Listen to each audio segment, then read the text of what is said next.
بسم اللہ الرحمن الرحیم۔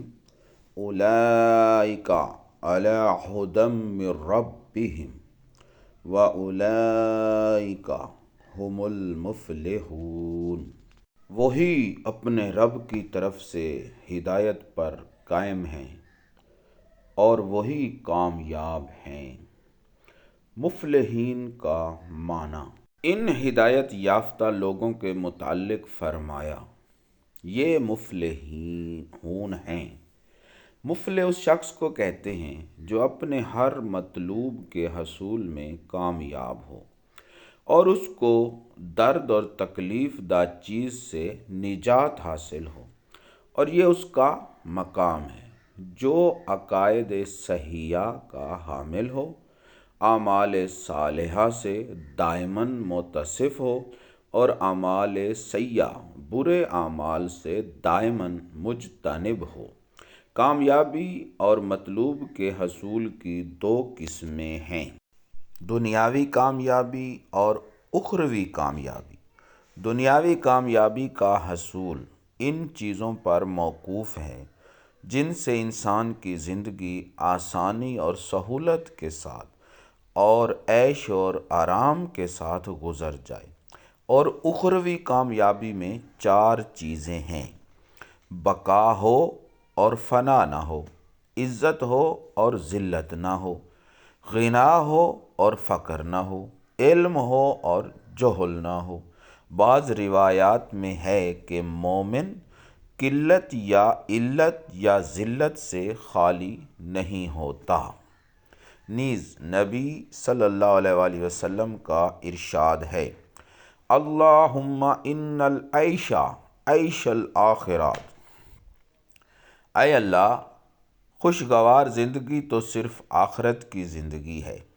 یعنی مومن جب تک دنیا میں رہے گا تو وہ مصائب و آلام، حوادث، روزگار اور تکلیفوں اور بیماریوں کا سامنا کرتا رہے گا۔ نیز قرآن مجید میں ہے، اور تم میں سے بعض کو ارذل یعنی سخت بڑھاپے کی طرف لوٹا دیا جاتا ہے تاکہ اس کو کسی چیز کے علم کے بعد اس کا بالکل علم نہ رہے۔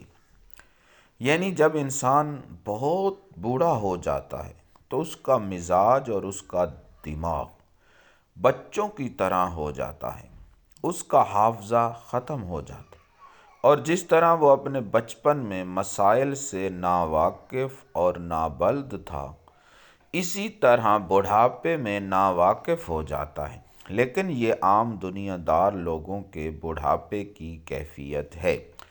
خواص، مومنین، علماء کرام اور اولیاء اعظام کا حال اس طرح نہیں ہوتا۔ ان کو جو عقائد صحیحہ اور احکام شرعیہ کا علم ہوتا ہے، وہ دنیا میں، برزخ میں اور آخرت میں قائم رہتا ہے، اور یہی لوگ مفلحین ہیں۔ پس صاحب عقل پر لازم ہے کہ وہ اہل فلاح کی جماعت میں داخل ہونے کی کوشش کرے، اور یہ اس وقت ہوگا جب وہ تزکیہ نفس کرے گا اور اپنے دل کو گناہوں کے زنگ اور برے کاموں کے میل کچیل سے پاک اور صاف کرے گا، تاکہ وہ مقربین کے مقام کی طرف ترقی کرے اور آخرت میں جنت الفردوس کو حاصل کرے۔ اور ہم اللہ تعالیٰ سے دعا کرتے ہیں کہ وہ ہم کو مفلحین اور مقربین کے ساتھ کر دے، آمین۔